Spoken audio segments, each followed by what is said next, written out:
TV podcast. This is a true powerhouse right here. When it comes to mindset, we're pretty much on the same page about, taking responsibility for yourself, taking accountability. And I just came up with this a little while ago. I said, if you want boohoos from me, go find Casper, because I'm not your coach. So what's up, Justin? How's it going? I'm good, man. Good. Thanks for having me. Good to have you here. So tell us a little bit about you. I love to hear your story, dude, because it's like it connects so much. Yeah. So to me, my story, the beginning of my story is typical. I was a typical street thug, right? I grew up. My mom and dad were extremely poor, couldn't afford much, and it's just my sister and I. And when I say my dad, it's my stepdad, but I consider him my real dad because I don't know my real father. So for me, I had both parents in the house, but all they did was fight every day about money and lack thereof, rather. But so I took to the streets. My older cousins, older guys in the streets. That was the life. They would get money. That's what we call it, get money. So I took to the streets, started out, petty hustling, boosting car stereos and rims and things like that. And so as most of these stories go, man, I ended up getting in more and more trouble. The first time I got arrested was like at 11 years old. And then I got more charges as I got older. But I never finished school. I dropped out after the 8th grade. So when I turned 21, I got arrested and charged with first-degree murder. And so I found myself sitting in jail at 21 years old with an 8th grade education, facing a life sentence without the possibility of parole. That's not fun, dude. I don't know, dude. I tell you one thing, I couldn't do it. I mean, I've been to jail a couple times, and the longest I did was like 14 days, and that was like they just gave me life, dude. Now, how did you keep the mindset of like, I got to keep pushing? Because I mean, I know it'd be hard for me, even with the mindset coach. I go in there, I'm like, nah, if I got, ain't no way. Yeah, so I didn't have the mindset at first. The mindset at first was prophecy fulfilled, right? Because growing up, it was always, you're going to be dead or in jail by the time you're 16. And then when I made it 16, you're going to be dead or in jail by the time you're 21. So when I turned 21, I found myself in prison. It was like, here I am. So it's kind of like I always knew I was headed in that direction. So when I first got locked up for like the first 3 years, I continued to have the same, as we call it, that stinking thinking. Like I had been doing wrong for so long. Doing the right thing was not even an option. Like I didn't even consider the right thing. Like I smoked, I drank in prison. Of course, it's, we call it buck, but it's prison made alcohol. I still, lusted and chased after the female COs, officers and stuff like that, gambled, sold drugs, did drugs, like all of the same things I was doing out in the streets, I was doing in prison. And so for like I said, like the first 3 years, and then it came to a point where I guess maybe reality started to sink in, and I realized like, man, because all right, so now at this point, I have a sentence. So I was originally facing a life sentence without the possibility of parole. And many of your listeners may know or not know, but years ago, a life sentence was 20 to 25 years, and you come up for parole. So you could do 20 years and get out if you got paroled. They had changed the law when I caught my charge. So life sentence was you'll die in prison. There is no parole, no possibility of parole. And that's what I was originally facing. And so when I caught my charge, I caught a first-degree murder charge. And that's what I was facing. And then my lawyer kept coming to me with these plea deals. Like, man, the DA, I talked to the DA, I got you this sweet deal. It's always sweet. It's like the first plea deal was like 19 to 25 years. It's so sweet. Why don't you take it for me? Exactly. And so the first deal was like 19 to 24. I was like, man, I'm not doing 25 years. And so he came back 2 more times. And finally I took a plea for 17 years and 9 months max, and a 14-year, 4-month minimum. So I ended up serving 14 years and 4 months of my life in prison. So about the first 3 years, like I said, I was still a knucklehead, still doing the same dumb baby boy crap that I had been doing my whole life. And then I realized, like, I still got more than a decade left in here, and I don't like it. Like, now it's just starting to get old. It's like I just didn't have the energy. Like, this is just something's got to give. And I started to realize, like, I look around and everybody was doing the same thing. And then dudes is getting out. They done 10, 12, 15 years and coming right back within 12 to 24 months. And I'm like, man, we were just at such and such facility. You went home. I watched you go home. What are you doing here? Are you hard-headed or you like it? And nobody likes it. And I started asking questions, and I noticed like a common theme for a lot of dudes, like for the reason the recidivism, one of the reasons for the recidivism rate is so high is because a lot of these dudes, they're not using that time to prepare themselves for release. Secondly, they got what I call unfulfilled street dreams, right? So they got this one more package they got to get, or one more high, or one more drink, or one more pair of thongs that they got to get from this female. Like whatever it is, they got this void that they're trying to fill in them streets. For me, I had seen and done it all, man. I had done so much crime in my life, man. Nothing impressed me. So what I started learning and yearning for was a domestic lifestyle. I was like, man, if they just let me out of prison, man, I want a family. Like prior to going to prison, I never woke up next to the same woman in bed 2 days in a row. Like I never paid bills and cut grass, take out the trash, and like just do normal things, what a upright citizen of society should do. And so I started yearning for this domestic lifestyle. So I started reading romance novels and watching sitcoms. Yeah, that's how I'm learning how to be a man, but be a family man at that. So I've read all of Nicholas Sparks' books and watched all the movies. And so yeah. So did it hit you in the face when it wasn't like a novel, like a romantic freaking soap opera? Like, whoa, yeah, there's not much drama in life. Yeah. But so that's what I started yearning for, and that's when the transformation began. It was like I got to start doing things differently. And what I realized, man, all my life I had been just perpetual pleasure chasing, and that was the downfall. The mindset was that do whatever's easy and comfortable, cut corners, lie, cheat, and steal, get you, do you, sell drugs to get the money you want to pay the bills or to get the car you want instead of taking the hard route. And so I was like, my mind, I had a backwards ideology on life and how it should be. And so when I basically, as they say, reverse engineered that backwards ideology on life, it was like, oh, this prison sentence ain't a punishment, it's preparation. Mm-hmm. This prison sentence it's not it shouldn't be a hell for me. It should be a blessing if I leverage it. And so that's when I started to realize to make pain and discomfort my comfort zone. And so I started to suffer deliberately by waking up at 3 a.m. And doing self-inflicted adversity, like strenuous workouts, reading when I don't feel like when my mind's over here, I'm bringing it back just to focus on 10 pages at a time and implement what I'm learning. I started reading personal growth and development books, same books everybody out there is reading. In my mind, everybody's reading the same thing. At least in prison, we pass them around. But the difference between everybody else and me is I started implementing it. And so that's when that transformation continued to grow. Hold on, I don't want to interrupt you, but everybody, y'all just heard that. You just heard that, right? Listen to this and write it down. He didn't just read something, and he didn't go to like all these programs, and that's it. Because it's not a miracle. You got to actually take action and implement what you taught. There's no point in reading stuff. There's no point in going to these seminars if you're not going to do it. It's not a miracle. It's not a genie. It's not going to just boop happen. Go ahead. Sorry to interrupt you. Yeah, no, thank you. And yeah, so and so then one of the first things I did was I signed up for GED. I got my GED. I went from there and signed up for a college degree. I got a 2-year associate's degree in electronical engineering technology. I don't even know what the hell that is really, but it sounded good at the time. I was like, let's do it. Signed up for it. And I never intended on using that degree to do anything in life. Right. But what I learned and understood is the discipline it took for me to graduate with honors, a 2-year associate's degree in engineering. Man, I had to take trig 1, 2, and 3, like trigonometry.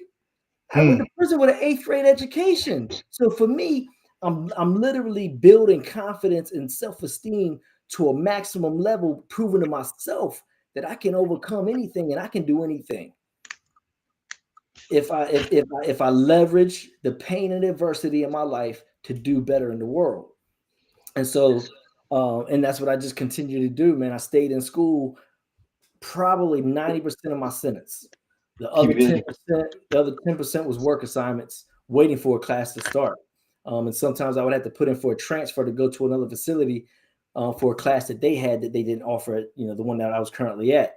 And Do you find keeping yourself busy? It helps your mindset stay focused. Oh, definitely, 100%. That's how I am. 100%. And you come out here, there's this whole big thing about multitasking, and people are bragging about that, or like that's something to do. And I'm like, that will ruin everything. Like for me, that's the worst. Monotask. I can stay busy all day long and get way more done than a person trying to do 10 things at the same time. You know why? I actually learned about this recently. It says that so basically when you multitask, you can do certain things like the laundry and cooking. Yeah, okay. But if you're doing like big things, multitasking is horrible because if you go from one to the other, your brain actually takes about 15 minutes to focus back on that one thing. And then you got to go back and you go back.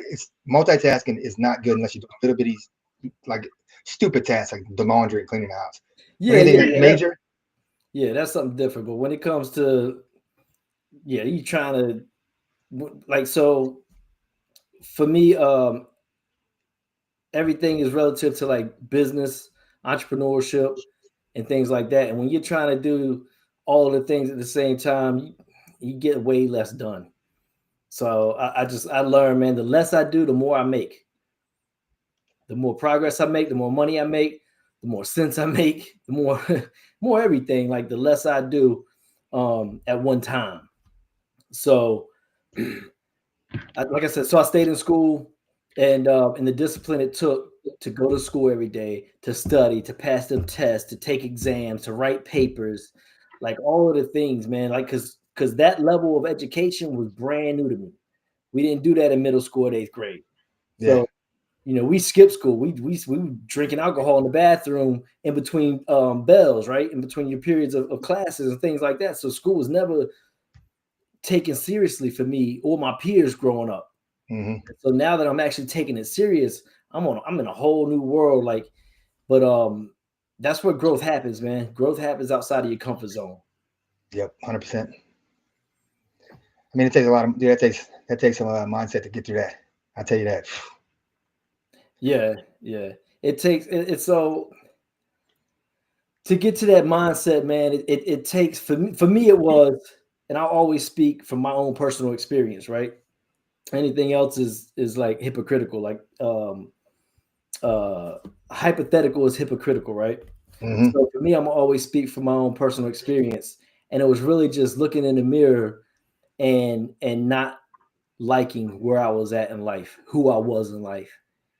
And for it's like I said, when I come out here, everything is so weird to me because online you got the social media presence and all the things online, and it's everybody's got these programs and these mindset shifts, challenges and stuff. It's like wake up every day and look in the mirror and give positive affirmations. Oh, you're pretty and you're skinny and you're tall and smart and whatever the hell.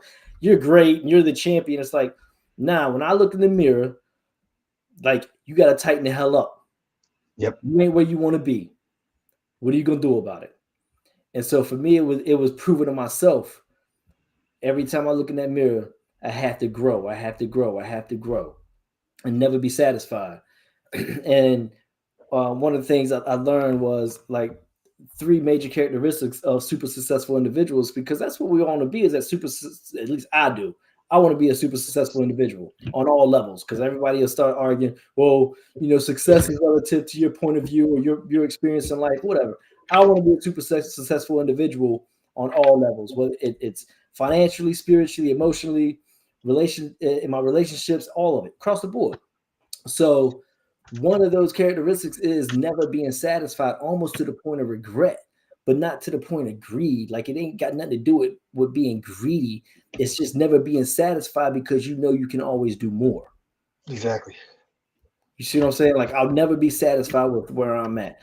I came home when I built my real estate investing company. My wife and I, we excelled extremely fast. We made a whole lot of money really quick. We invested and we bought nice things. I bought a brand new truck. And for me, like I said, going to prison, it was just all drug money. So now it's a whole new way of life. You got a And good truck too. A nice, yeah. You made a wise decision getting that truck. thank you. That's my baby. I love that truck. I'm gonna upgrade soon though, God willing. But That's all I ever drove. so, Friends. yeah. So and so things like that. It's like I want another truck or a better truck or a bigger house, right? Yeah, I'm not gonna be satisfied. And don't get it twisted. It's not that I'm ungrateful. Exactly. There's a difference. I'm extremely grateful, but that doesn't mean I can't want more and want better. Exactly. Because I earn it. I'm gonna work for it. I'm not asking nobody to give me a better truck, give me a bigger house. No, I'm gonna grind to blood, sweat, and tears, and I'm gonna earn it. And so I learned like your worth is determined by the level of work that you put in, right? So the work instills the worth. So the harder you work at anything, the more value you become as a person. And in that area and across the board. So even if going and doing construction every day, the more I work at being the best construction worker I could be, showing up on time, paying attention to what's going on, doing a very good job, taking pride in my work and having good work ethic and all of these things, the more I work at that, the more value I bring to that company or my own company, depending on the circumstance. I'm working for myself. If it's my company, the more valuable my company becomes, right? And then, of course, the word of mouth spreads. Yeah, Justin Danforth, his construction company, they come in, they wear booties on their shoes, they sweep up, they're nice, they smile, their clothes are clean, they smell good. You know what I'm saying? Like, whatever it is, right? And so forth. And it's the same thing. Like, and for me, I'm gonna tell you, Michael, man, like, we heard it when we were in Denver. Somebody said it, but this is how I started living. Like, I have brothers that's locked up in prison, man, doing life sentences now. They call me every week. They don't call asking for money. Them dudes is laughing and smiling on the phone, man. And I'm out here, and I'm just like, I'm heartbroken. Like, because I know these individuals, they are solid dudes. They've been locked up 30 years, and they don't have a release date. Like, I don't even care what they did 30 years ago. It's been 30 years. They've overcome that. Like these aren't individuals that are scum. You got scum up in there. Don't get it twisted. People, I've been locked up with people like, oh, I wouldn't wish this on my worst enemy. Man, you crazy. I got a mother, I got a wife, I got a daughter out here in this world. There's certain people that don't belong out here in this world. Exactly. Yep. That's why that place is built. But there's some people in there, man, that don't need to be in there anymore, don't deserve to be in there. And so my whole thing is like, I get to do this. Like, I get to work hard. I get to pay these bills. I get to sit here and be interviewed on a podcast and tell my story to hope and try to make a better impact on those that might be struggling with the mindset or the discipline to get off their butt and do a workout. Struggling with a freaking light. Yeah. And so it's like I get to do all these things, man, because I know people personally who don't get to do none of that, man. They wish they had the problems that people out here complaining about. And that's one of my biggest pet peeves is like people out here, man, think adversity is, oh, I didn't get approved for my car loan, so I can't get a new car. And you just like, man, you grow some balls and like you ain't seen nothing if that's your complaint in life. Because that's what they want. That's like society's doing to them. They so much on that Facebook, so much society, just like the fighting and just like everything else in society. People pay attention to that peanut gallery so much. That's the problem. Oh, I got this. Well, you had what? That was tough. What are you talking about? That was tough. Your toughness is like stubbing my toe. It's like, yeah. It's just, but that's the way society is these days. Yeah, man, and so it's the society.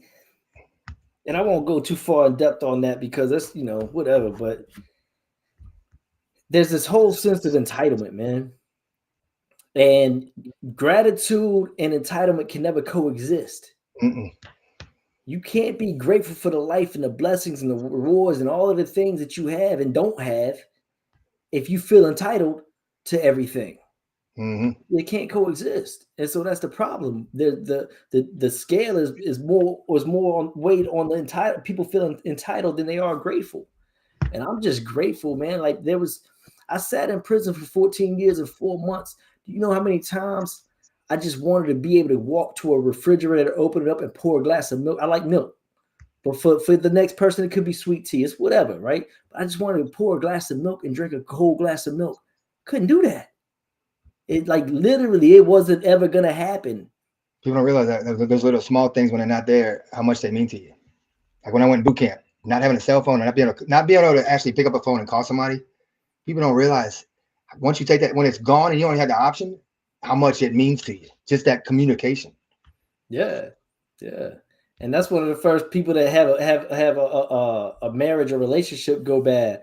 It's like, dang, I didn't realize how much she meant to me until she left me. Yep. You know, whatever. Like, and that's the reality of it, man. We take things for granted.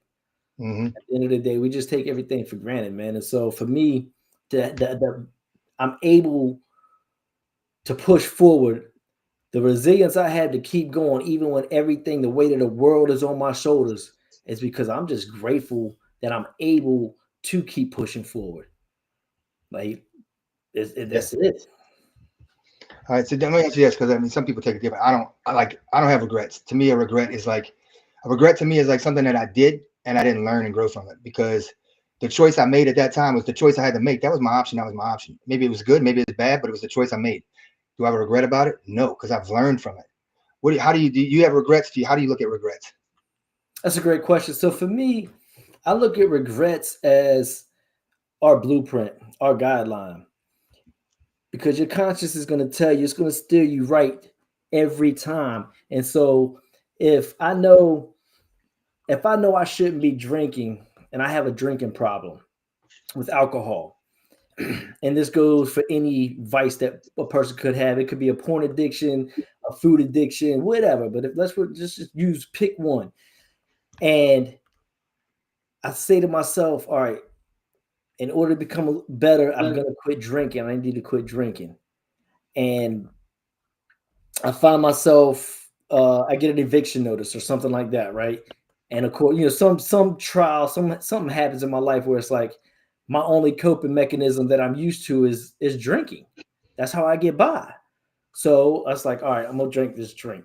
I'm gonna just have one, and I might only have one. I might have 10. The amount doesn't matter. The point is, when I finish that drink or the 10th one, either then or in the morning, I'm gonna regret that I did that because I really wanted to quit drinking.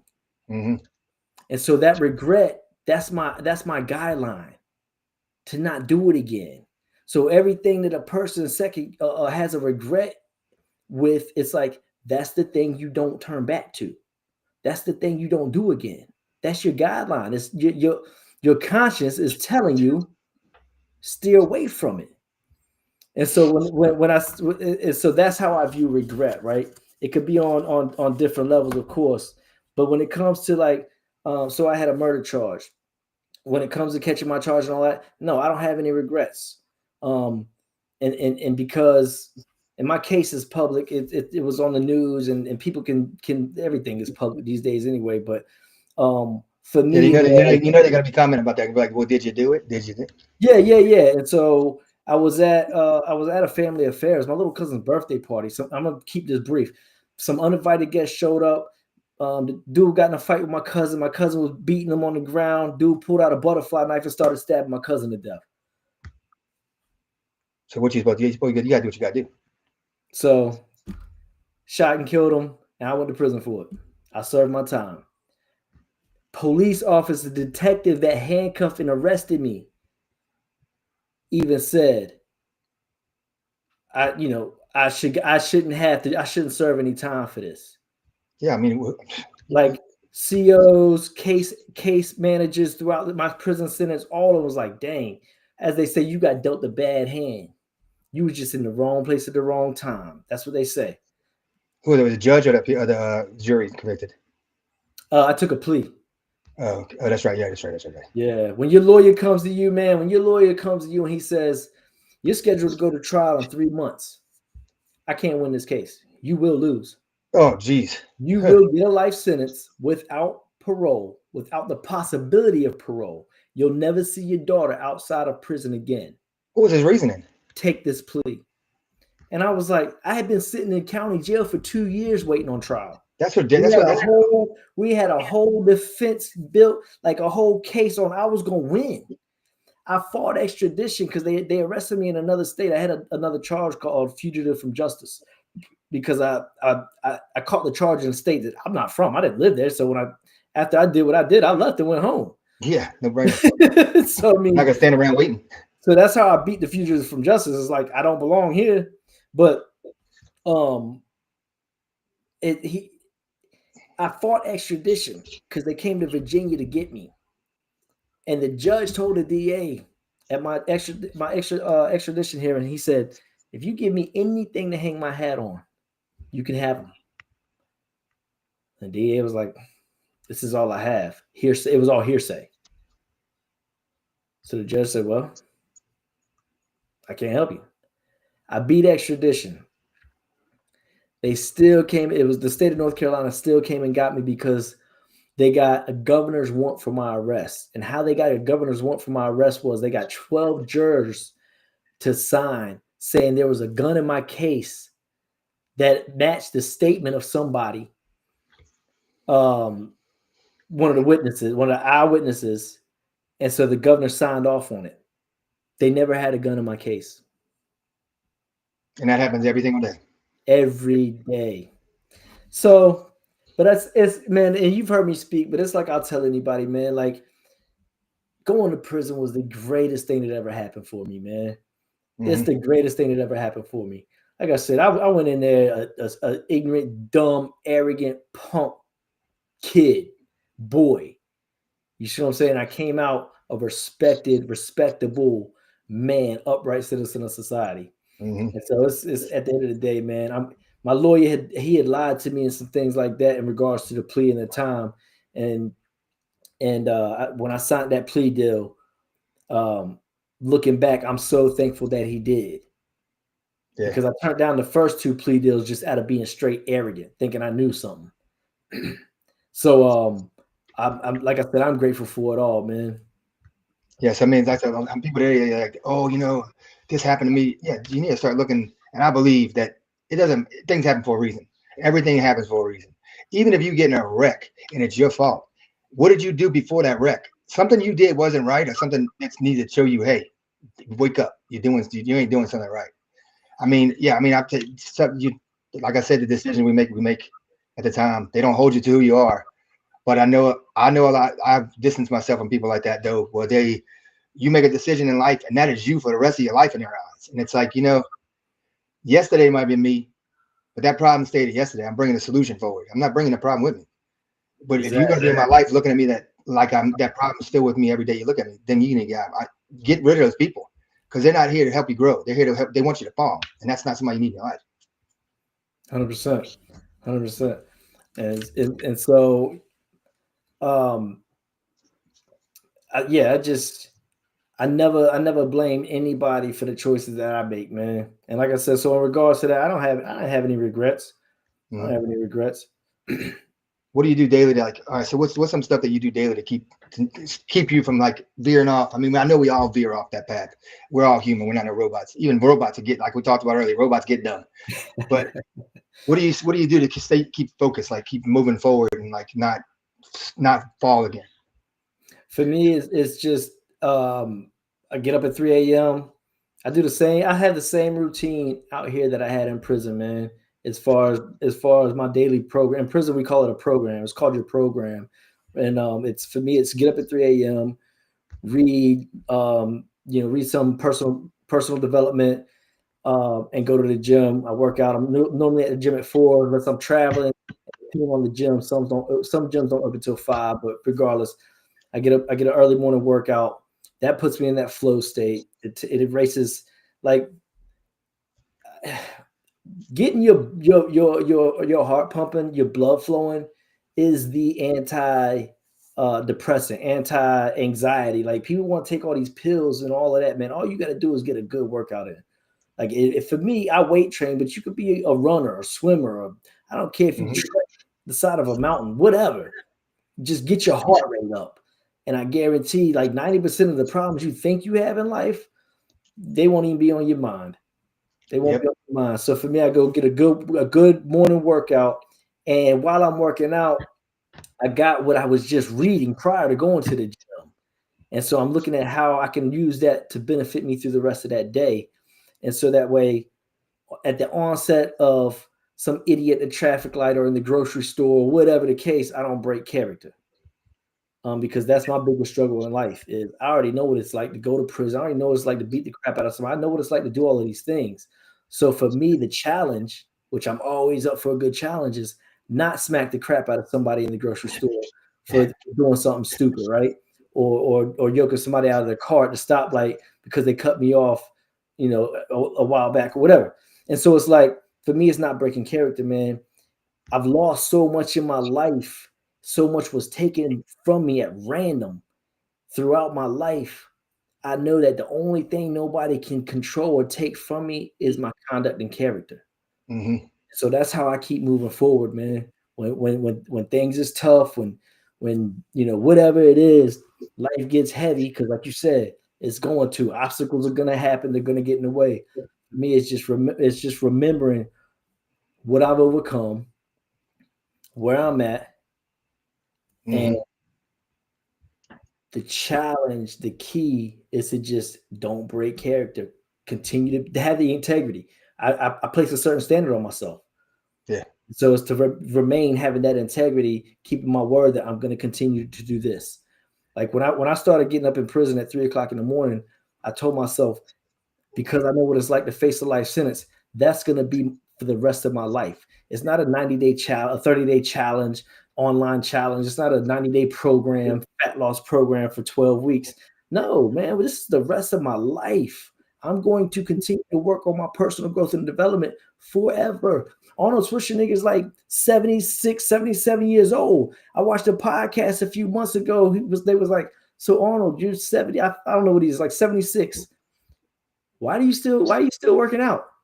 And he was so puzzled. He was like, why do I eat breakfast in the morning? Like, what do you mean? That's exactly just that's who I am. It's what I do. And so for me, it's just personal growth and development. I believe wholeheartedly, and I'll say this, your level of success will never exceed your level of personal growth and development, because success is attracted to the person you become. So every day I got to become the best person I can possibly become. So that way success is attracted to me. Say that again. Say it again.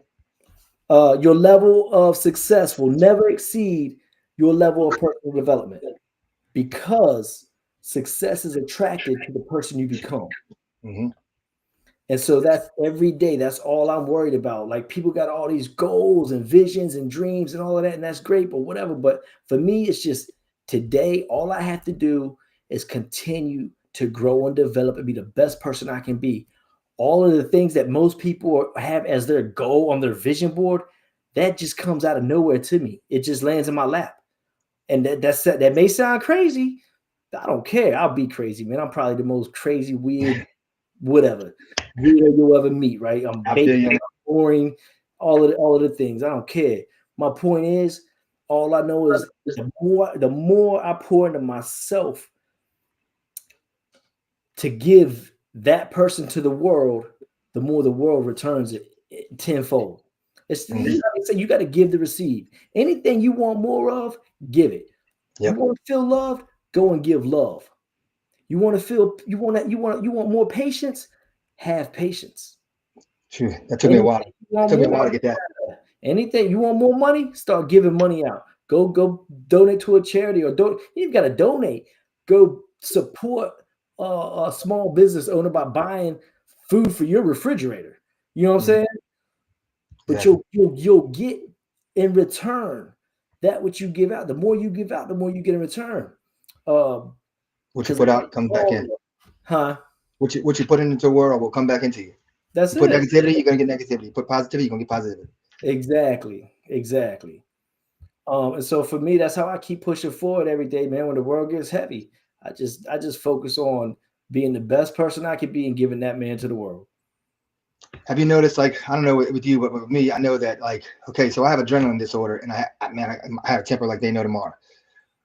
But my temper today compared to what it was, 5, 6 years ago, is completely opposite, because I noticed, and I know we're all responsible for what we do. I understand. I take responsibility for my actions. But if I can avoid somebody that's poke, poke, poke, poke, poke, poke, poke, because eventually a bear's gonna bite. I don't care who you are. It's like you push me enough, and then you wanna flip it out, and they're like, look, see how you are. I'm like, whoa, whoa, whoa. See how? Yeah, because of you, jackass. It's my fault ultimately, but I gotta step my way from that, because I know that they're gonna do that to me.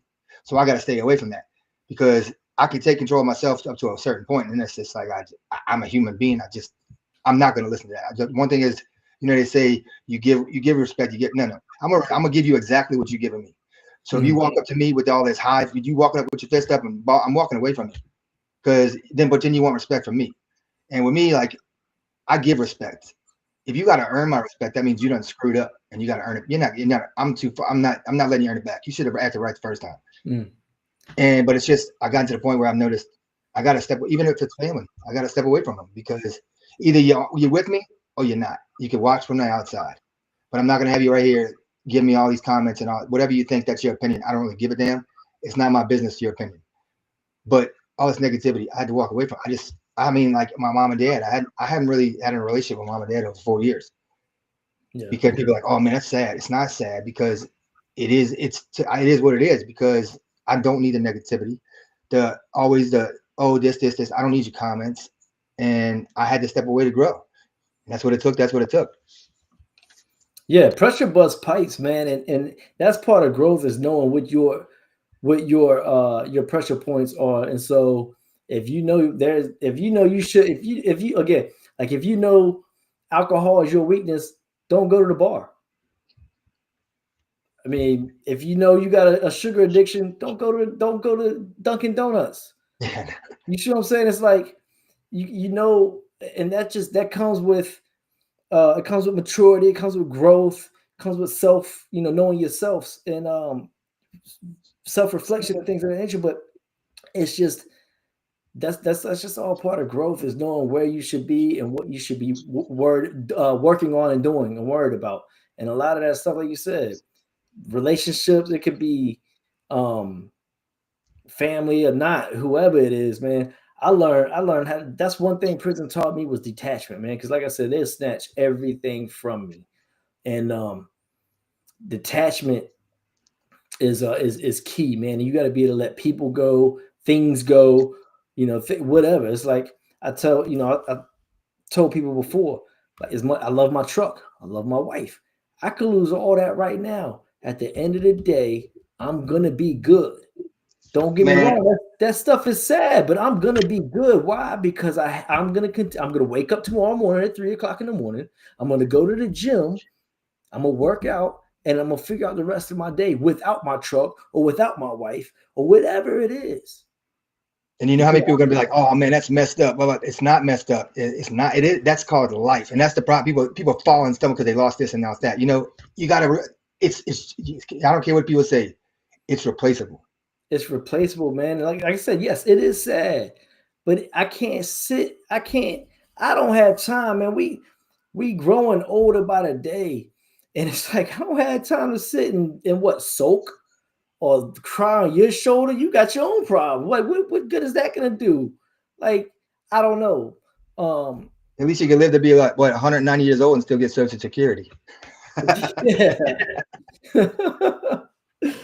Yeah, so I mean, man, my biggest thing, man, for anybody is just work on personal growth and development, man. Everything else falls in place, man. Everything else falls in place. I hear a lot of like people say, I said, look, you got to put yourself first. You number one, because in a plane they say put your own oxygen mask on first. Yeah. Like, but then I'm like, wait a minute, you got me sitting on the exit row and you want me to stay on that plane and help people off before me? Nah. But I'm gonna help. I'm gonna tell you, I'm gonna help them so I can sit in this big seat. But when it crashed, I'm gonna be the first one out the door. Yeah.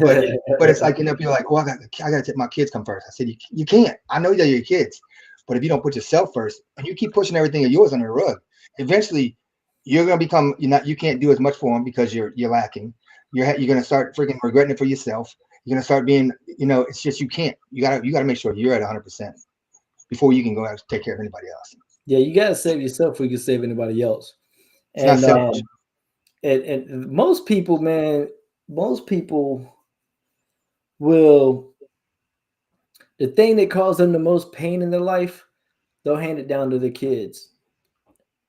I mean, every time, if somebody had a problem with their weight, they were overweight, they hated their body, male or female, and they just was always disgusted to the, like, right, even from the past to the present, like always been disgusted with how their body looks. They're the very first ones that's taking the kids to McDonald's and feeding them donuts and cake and ice cream and all this stuff. It's like that caused you the most pain in your life, and you're handing it right down to your kid. Why would you do that? Makes no sense. And they do it with finances. Like I said, my mom and dad all argued every day about finances. Like they could never get ahead, man. They couldn't even stay afloat hardly. My sister and I always got moved around as when we were kids, man, because my mom and dad couldn't afford us to keep us, to take care of us the way we needed to be or whatever. But it's like they never taught us what to do with our money. Yep. You see what I'm saying? It's like there was never no, like, you see we're struggling. So when you do this or when you do that, like, and so that's why a lot of times, man, for me, it's like every day is as I'll tell you, working on personal growth and development, it's becoming the man I always needed in my life. Because my dad was there. My dad he's my stepdad. So, because you've seen me in person, I'm only 5'1". My dad's like 6'1". 300 pounds, big dude. And growing up, he was an alcoholic. He drank a lot, and he was the one who would start the fight and finish it, like with no questions asked. And but he's what I always say, because today you have to actually stipulate he was a man's man. Because today they don't have, like, very few of us who are. What is a man? Yeah. What is a man? What? Get out of here! Tell you what it is. Unzip your pants. You're a man or not. It's like, that's why it's hard for me to do like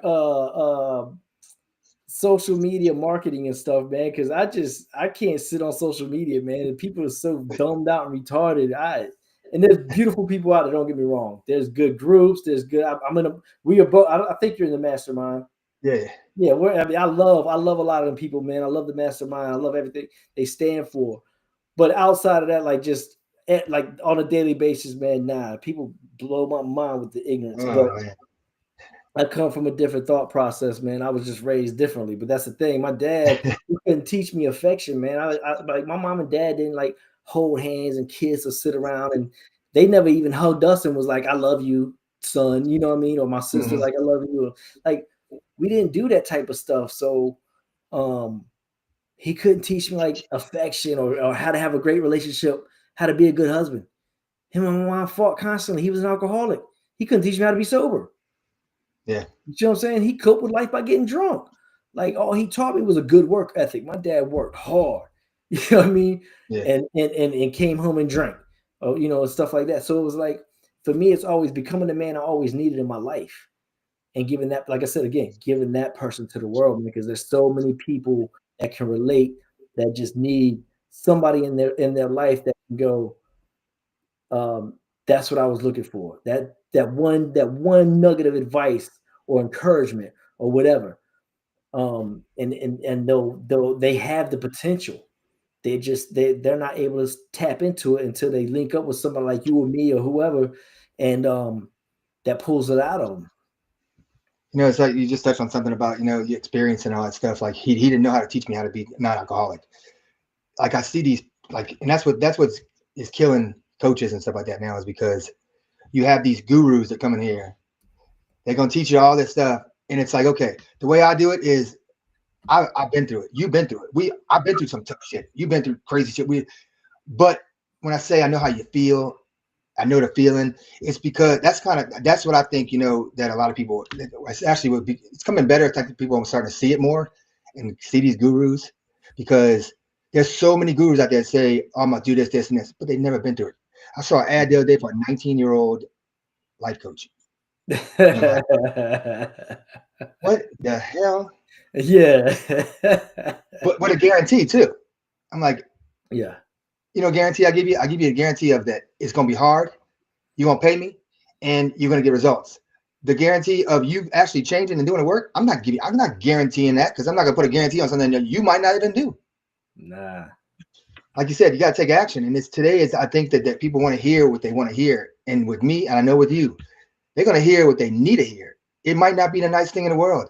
You might get your feelings hurt, but that's what you need to have done. You need to have that so you can wake up and say, hey, yeah, I need to do something about it. Because somebody said that to me. He's like, oh, you're kind of abrupt. I said, no, let me tell you this. This is the difference. My coach and their coach. Feel like crap for a day. I feel like crap for a year. What you want? You can go ahead and drag it on for 17 years. Like I talked to somebody, they've been in therapy for 17 years. I'm like, and you don't find a problem with that? Yeah. 17 years. Okay. A month and a half of hardness with me. I mean, it's like therapists, the only thing they talk about is the problem. To me, you talk about a problem, you think about a problem, that's called depression. You're going to have problems. Yeah. Yeah, definitely. Yeah. Depression is just magnifying the past.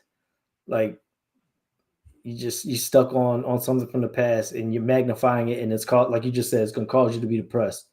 And who would side with that? Like it tells you, like that feeling right there, you're not going to side with that. So why continue to do so? It should tell you, it should trigger something in your mind that says, okay, we move past it by doing this, thinking on, focusing on, doing X, Y, and Z to move forward. And it has nothing to do with, Go yeah, ahead. it has nothing to do with that past situation, circumstance, or thing. And I think that's society these days. They got to put a label on it, a title on everything. Like, Everything. when you go in there, you tell the doctor, look, this is this. Okay, look, you're having some hard times. I understand. Yeah, everybody goes through these times.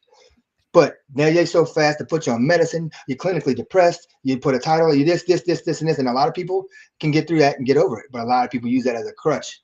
They use it as a fall. Oh, I'm depressed. You can either stay on that path, or you can say, okay, I'm gonna be on this path for a little while, but I'm gonna keep on moving forward.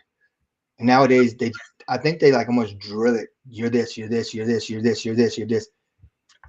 Don't feed into it. Yeah. I'm not saying some people don't have problems. Some people don't have some actual mental, or some chemical definitely imbalance. Different story. That's a different story. But the majority of people, man, that you'll come across every day, they really don't have like the diagnosis that they think they have. And so many people are falling victim to it. But then, and so again, like for me, if something could happen right now, it's where I'm at now. It's almost 1:00, so it's afternoon. So between now and tonight, anytime right now, something could happen. If I've already worked out for the day, and something happens, and it starts to weigh on me to where I'm like, man, it could be tragic. I know for me, to help me, all I got to do is get my heart rate up. I can do 100 burpees or 500 push-ups or 1,000 jumping jacks, whatever it takes. I don't have to go to a gym for that or anything. I can stand right here in my office. I can go in any room of the house. I can go in my backyard. I can do whatever. I can go to a shopping mall, run around the park. It don't matter what it is. All I know is I can get my heart rate up. And what I was about to let my mind spiral into won't. I'll still have that problem, and it has to be fixed, but I'll have so much more clarity on how to fix it, on what the solution should be, could be, or at least I'll be able to focus on a game plan. Yeah, instead of taking that. I didn't need no medicine. I didn't need no alcohol. I didn't need no drugs. I didn't need nothing other than to get my heart rate up with a good workout. And that's one of the, I mean, what else? Why wouldn't I encourage myself to do that? Because that also affects blood sugar levels, my cholesterol levels, my respiratory, cardiovascular, like all the other things. So it's a win-win-win all the way around the board. Mm-hmm. See, and I just like I catch myself doing it sometimes, because when you're in that situation, if I don't go and change it, if I don't go out running, if I don't go just work out, if I don't go do something just constructive, I'm gonna start making decisions in that moment that I probably shouldn't make. Like, when I was dealing with this stupid freaking computer the other day, I was like, man, I'm gonna break this freaking computer once. It just gets you mad. I'm just like, you know what? I gotta step off. I gotta walk away. Because if I go do something else, I'm gonna make a decision in this moment that I shouldn't be making. Yeah. And look, I still make them sometimes. We all do. Yeah. Years ago, it was the decision that I made I didn't even think twice about it. I was boom, boom, boom. Was it a decision I made? I probably shouldn't have. Yeah, damn right. Yeah, but at that time, you're so freaking, you're just big-headed, hard-headed, and you're just full of freaking fuel, ready to drive. And it's like, I don't give a damn what the repercussion is going to be. This is a decision I'm making. Yeah, and I mean, things happen, man. At the end of the day, people are people. We're gonna do things that we probably shouldn't at times, right? But we grow from it. We learn from it. If we don't, then that's the problem. Yep. You know what I'm saying?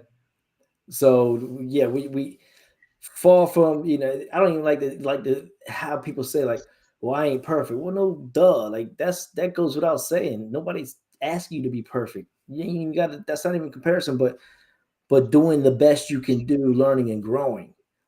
Mm-hmm. That should be the goal. That should just be the goal. And when you screw up, you get back up and you keep moving, keep going. It's like, forgive yourself, right? Like, I have a strong relationship with my Lord. I believe in God, and all righteous religions that I know of and familiar with, all of them state that, God will forgive you. So then who am I not? Why would I not forgive myself for the things that I screw up and do? Yep. So that way I can do what? Move forward, get past it, and get on the grind and do what I need to do in order to be where I want to be. And so we all have a vision of ourselves, man. We all have this vision of who we are, who we see ourselves as being or becoming. And some people go as far as like the house they live in, the car they drive, the woman or man, whatever it is, the husband or wife that they have, the kids that they had. Like, the people have this good vision of where the goal that they want to reach in life. But from there to here, they lack all of the work that takes, you know what I'm saying? Like, it's daily habits that get you to your vision. What does that person drink, say, listen to, talk to? Who does he hang around or she hang around? Like, what that vision that you have, because it wouldn't be your vision if you were already doing those things. So it's to go from this point, this person here, every single day. Oh, the vision of myself here, he talks like this. He dresses like this. He hangs around this type of place. He stays away from this and away from that. He don't do this. He does do this. And the closer you get as time goes on, you step into becoming that person.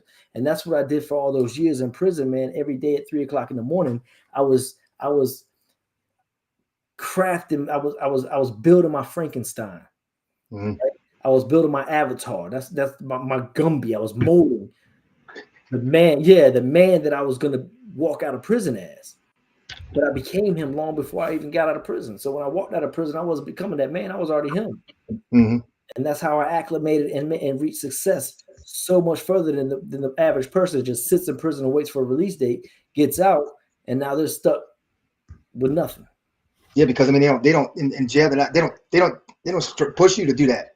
That's what they got to change. They got to change it where, okay, when you go in there, they're not in there to help you to get back in society. They do the opposite. And so whenever you get back in society, they're like, oh, you're free. You're not free. You are still in jail because if you didn't prepare for it, you are screwed. You're going back because you have no idea how to do it in the outside world.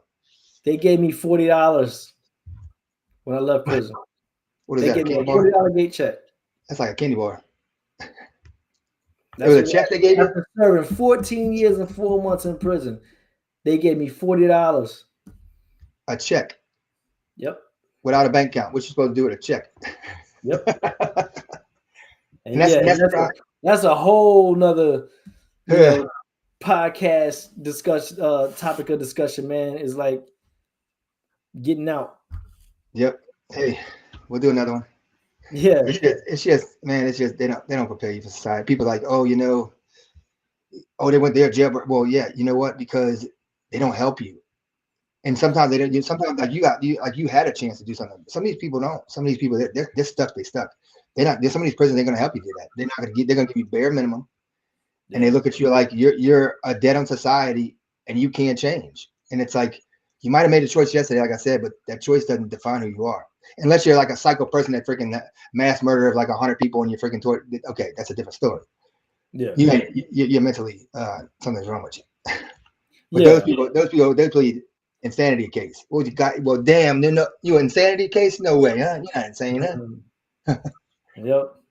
But it's just like, you know, people need to realize it's not too late. If you're stuck, if you think you're stuck, if you think that your life is so bad, I tell people, look, whatever you've been through in life that's so rough, and you letting something stop you right here, this little rock in the road. Think for a second about all the shit you've been through, that you made it through. You done made it through the hardest part in life, and you're gonna sit here and let this little thing stop you? No, live by a moment. You got 24 moments a day. Don't let one ruin the next. Like, oh, he ruined my day. No, you ruined your own day. You let that person take control of your day. Think about that. Start thinking about you're letting somebody else control your day. Yeah, 100%. That's Stoicism 101 is you can't control the things that happen. What you can control is how you respond to the things that happen. So if you go to walk out the front door and it's pouring down rain, you can control whether or not A, you go out there in the rain, B, you grab an umbrella, or you just walk out there and then you can complain that it's raining and you're wet. Can't control that it's raining, but you can control how you respond when it does rain. Exactly. That's like the like when it comes to fitness. Like I used to train this woman. There was 3 women and they were large and in charge. I'm talking like big. Well, 2 of them were losing weight and one of them wasn't. She's like, I don't know what you're doing. You're not doing something right. One day she comes in the gym with a bag of McDonald's French fries. I said, this is why your ass is fat right here. You freaking eating French fries. I said, you know how disrespectful that is? But it's like, if you know you have a problem, like I hear these people, oh, I have a thyroid problem. Okay. Well, if you do, that means don't eat donuts, don't eat Snickers, push your ass away from the table. You don't have a thyroid, but you got a hand and mouth problem. If you know you're easy to gain weight, then don't eat crap because you're gonna gain weight. Yeah. I mean, but they use it as a crap. Oh, I have a thyroid problem. No, you got a hand and mouth problem. Yeah. You know you got a problem. It's all right here. Everything is here. Like I tell you, you know, where it made me change, where it made me turn is when I went through all this health stuff and I watched my dad's friend get MS and he told himself every day, sick. I told myself the opposite. I made it through everything. I made it through things that people die every 33 seconds of. He died. He wound up killing himself because he got so miserable. But that showed me right there. It's all on what you tell yourself. What you tell yourself, what you think, that's your life. 100%.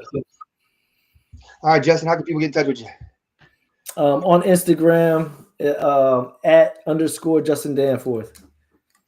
And I'll put it on all your information when I do your next post and all that. We're gonna get we're gonna have another episode. And we're gonna talk about the life afterwards. Okay. Sounds good. Yeah, don't log off. I'm just gonna click off live. Okay. All right, everybody. Thanks for watching, and until the next episode, we're gonna do a part 2 with Justin. I gotta see.